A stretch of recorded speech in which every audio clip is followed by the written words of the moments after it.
আসসালামু আলাইকুম। মাশাআল্লাহ, আমগুলো দেখতে কি সুন্দর, একদম নির্ভেজাল, ফরমালিন ছাড়া পিওর আম। তারপরে ছিল আমরুচ, রেড কালারের আমরুচ, সাদা কালারের। এগুলো আসলে দেশে থেকে আমাদের জন্য নিয়ে আসা হয়েছিল। যেহেতু এই জিনিসগুলো আমরা ঢাকায়ও কিনতে পাই, ঢাকাতেও কিনে খাই, কিন্তু দেশের জিনিসগুলো না দেখে অনেক ভালো লাগে, একদম টাটকা টাটকা ফ্রেশ জিনিস। তাই বেশি সবাই পছন্দ করে দেশের খাবারগুলো বা দেশের ফরমালিন ছাড়া ফলগুলো। তো আমার এখানে দেখেন, বরিশাল থেকে আমাদের জন্য মেহমান চলে আসছে। এই মেহমানকে কি সবাই চেনেন নাকি? একটু আমাকে জানাবেন।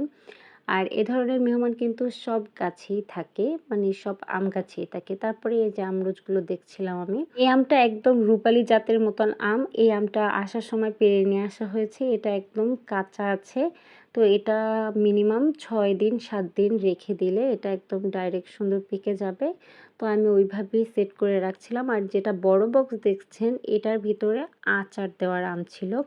তো তারপর আমি লেবু দেখাচ্ছি। এই লেবুগুলো এত ঘ্রাণ, এইটা দিয়ে আপনি ভাত খেলে আপনার পেট ভরে যাবে। ৩ প্লেট ভাত খেতে পারবেন আপনি এটা দিয়ে ভাত খেলে। তারপর আবার একটু আমরুচ নিয়ে আমি দুষ্টামি করছিলাম আসলে। এগুলো এত মিষ্টি ছিল আর এত ফ্রেশ ছিল, খুবই ভালো লাগতেছিল আমার কাছে।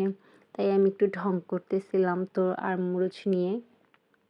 তারপরে এই যে কার্টুন থেকে কিছু আমি সরিয়ে নিয়েছি।